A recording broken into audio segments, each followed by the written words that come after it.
कहानी है रामपुर गांव की, जहां के मर्द महिलाओं को हमेशा नीचा दिखाने की कोशिश में रहते। अरे अभी तक खाना नहीं आया। क्या मुझे एक और शादी करने की जरूरत है? नहीं जी नहीं, ऐसा मत करना, वरना मैं कहाँ जाऊंगी। खाना लेकर मैं अभी आई जी। गांव की पंचायत में भी फैसले हमेशा औरतों के खिलाफ ही रहते।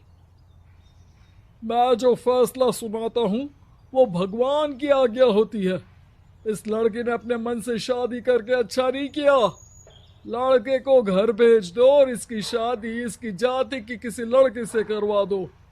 लेकिन ये लड़की, इसे तो गांव के बाहर निकाल दो। नहीं नहीं जमींदार साहब, ये क्या बोल रहे हैं?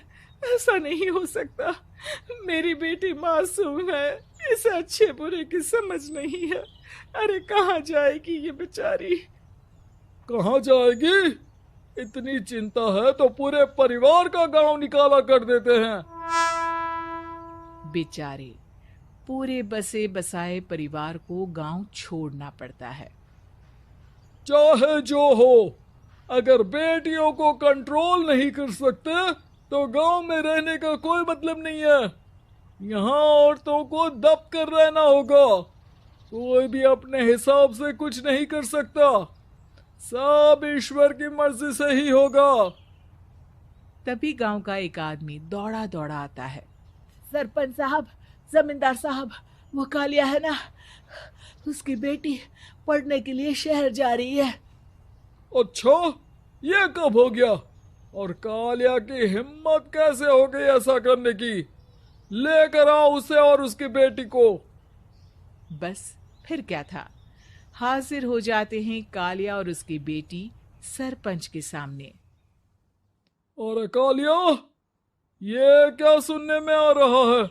बेटी को इंजीनियर बना रहा है तू? और ये बता, गांव में तो स्कूल नहीं है, फिर कहां से इतनी क्लास पास कर गई तेरी बेटी? राधा, जो कि कालिया की बेटी है, उसे लगता है कि सरपंच उसकी तारीफ कर रहे हैं। सरपंच जी, मैंने ऑनलाइन पढ़ाई की है, डिस्टेंस लर्निंग से।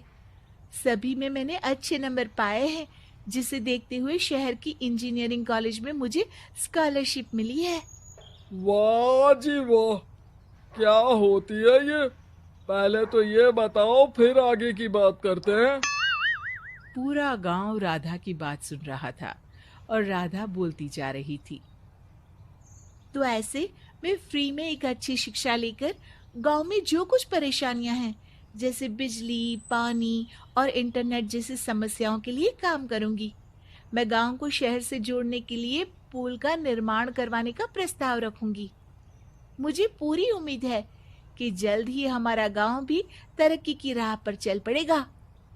राधा की बात सुनकर सारे गांव वाले ताली बजाने लगते हैं। सरपंच को समझ नहीं आता कि वो क्या करे। चुप रह नादान लड़की। गांव के खिलाफ जाने के लिए तुझे गांव से बेदखल कर दिया जाएगा, वो भी पूरे परिवार के साथ। और हाँ, अगर ठीक से गांव में रहना चाहती है तो ये पढ़ाई लिखाई छोड़ दे।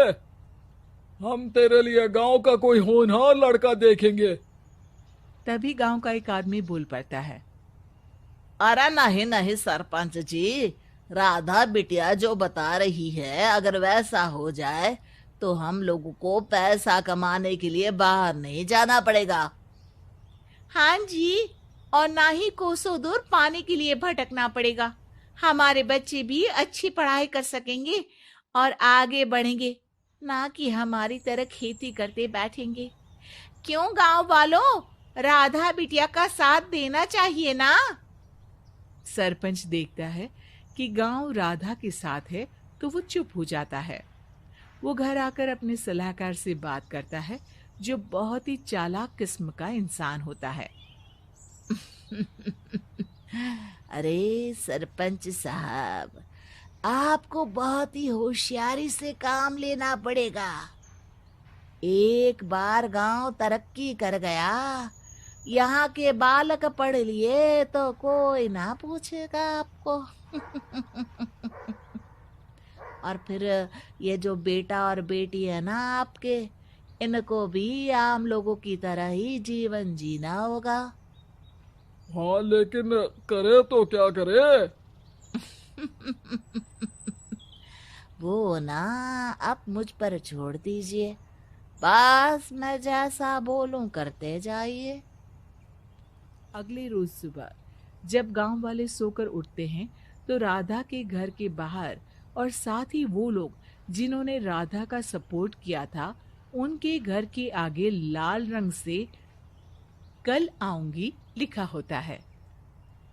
कल आऊंगी? यह क्या होता है? अरे यह तो खून से लिखा है, लगता है कोई भूत प्रेत या चुड़ैल का साया है। चलो सरपंच जी के पास चलते हैं। सभी सरपंच के पास जाकर उसे सारी बात बताते हैं। अरे ये तो बड़ी मुश्किल की बात है। चलो, मैं एक बाबा को जानता हूँ, उन्हें बुला लेता हूँ। सरपंच बाबा को लेकर गांव के घर के बाहर जाता है।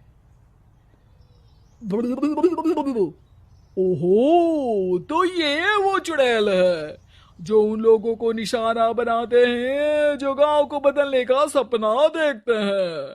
वो गांव को ऐसे ही संपन्न देखना चाहती है। वो नहीं चाहती कि कोई बाहरी यहाँ का कायाकल्प करे। क्या तुम लोगों में से किसी ने गांव को बदलने की सोच रखी है? तभी राधा की माँ रोते रोते आती है। मेरी राधा घर से गायब हो गई है। अरे कोई तो बचाओ, मेरी बच्ची कहाँ गई?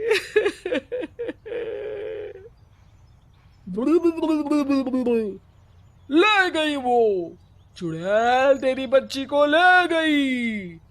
अब वो उसे श्रापित करके छोड़ेगी, उस पर चुड़ैल का साया हो जाएगा। तभी बुरी सी हालत में राधा भी वहां आ जाती है। उसके बाल चुड़ैल की तरह फैले होते हैं और कपड़ों में खून लगा होता है। सभी राधा को देखकर डर जाते हैं। माँ, पता नहीं मुझे कौन उठा कर ले गया था। अरे दूर दूर हो जा चुड़ैल, अब हम लोग इस गांव में नहीं रुकेंगे। अरे कैसे बातें कर रहे हैं आप? कल तो आप मेरे भरोसे गांव का हुलिया बदलने, अपने बच्चों को पढ़ाने और तरक्की उन्नति की बात कर रहे थे, तो आज क्या हो गया आपको? ये फिर तुम लोगों को बहकाएगी। ये चुड़ैल गांव में आ चुकी है। ऐसे ही ये तुम्हारे घर के बच्चों को भी ले जाएगी। गांव वाले राधा को गांव से बाहर निकाल देते हैं। उसके माँ बाप रोते रहते हैं लेकिन गांव वाले नहीं मानते। मैं भी अपनी बहन के साथ गांव के बाहर रहूंगा, लेकिन वो पढ़ाई नहीं छोड़ेगी। वहीं सरपंच के घर पर सलाहकार कहता है। देखा, सांप भी मर गया और लाठी भी नहीं टूटी। लेकिन अगले ही दिन सरपंच के घर के बाहर भी वही शब्द लिखे होते हैं और फिर सरपंच की बीवी कहती है, हमारी बेटी को किसी ने अगवा कर लिया है। तभी राधा का भाई वहां आ जाता है।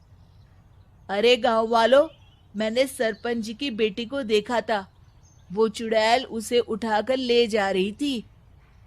अरे क्या मजाक कर रहे हो? नहीं नहीं सरपंच जी, आप नहीं जानते। वो चुड़ैल अब आपकी बेटी में आ जाएगी, जैसे राधा के अंदर आ गई थी। तभी सरपंच की बेटी वैसी ही हालत में वहां आती है जैसे राधा आई थी। पापा, पता नहीं कैसे मैं गायब हो गई थी। चुड़ैल, इसके अंदर भी चुड़ैल का साया है, मारो इसे। अरे नहीं नहीं, इसे भी राधा के पास गांव के बाहर ही भेज दो। अरे चुप रहो, मेरी बेटी कहीं नहीं जाएगी और चुड़ैल वुड़ैल कुछ नहीं होता है।